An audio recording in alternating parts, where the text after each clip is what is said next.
Ayan, hello guys. Gagawa tayo ngayon ng tutorial kung paano po gumamit ng screencast sa YouTube live stream. So ngayon, ako ituturo ko po sa inyo kasi marami pong nagtatanong pa rin sa akin. Matagal na to pero marami pa rin hindi nakakaalam kung paano gamitin. So ngayon, naisipan ko po gawan siya ng video. So ayan po, maggagawa tayo ng kung paano po gagawin, ituturo ko po sa inyo. So, yan, manood lang po kayo at panoorin kung paano ko po ginawa ang aking screencast. Ayan, guys. So, ngayon nandito ako sa screen ng mobile ko. Pinindot ko si YouTube plus, tapos live. Ayan, pindutin yung lapis para mag-set ng thumbnail. Ayan, maglagay ka ng thumbnail mo. Ayan, lagay ko yun. Oh, thumbnail. Ayan, save. Tapos, lagay ka na ng title. Title ng ilalive mo. Ayan, nanggal ko muna yun. Tapos, lagyan ko siya ng title. Hashtag na dyan kung anong mga ginagawa mo. Hashtag. Ayan, title yan. Tapos, lagyan mo rin ng description, ha. Actually, guys, kailangan nyo rin yung mobile na gagamitin nyo, naka-off notification po lahat. Kasi pag hindi po naka-off notification, halimbawa, may message sa messenger nyo, appear po doon sa nyo, sa live nyo yung mga message. Baka mag-message si Palangga, mag-message si makikita, patay tayo dyan. Ayan, so lagyan mo na rin siya ng description. Ayan, lagay ka ng description. Ayun, so actually kailangan naka-off lahat yan, ha. Off lahat ng notification, lalo na sa messenger nyo.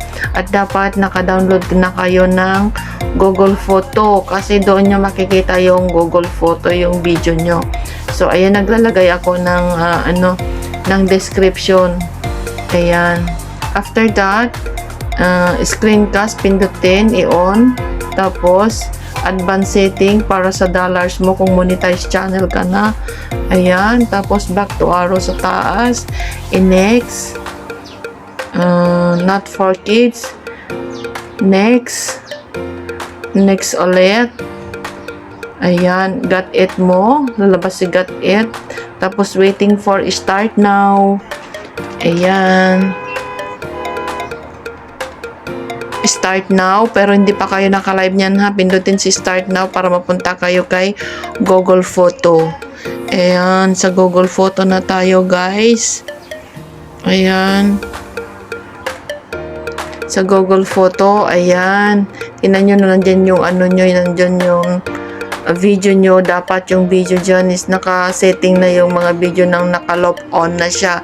Kasi continue na yan until 11 hours, 10 hours, 4 hours yan nagpi-play.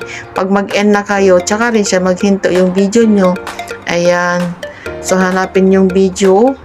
Kung ano yung ilalagay ko. Ayan. Kahit 1 minute video lang, guys, po pwede na.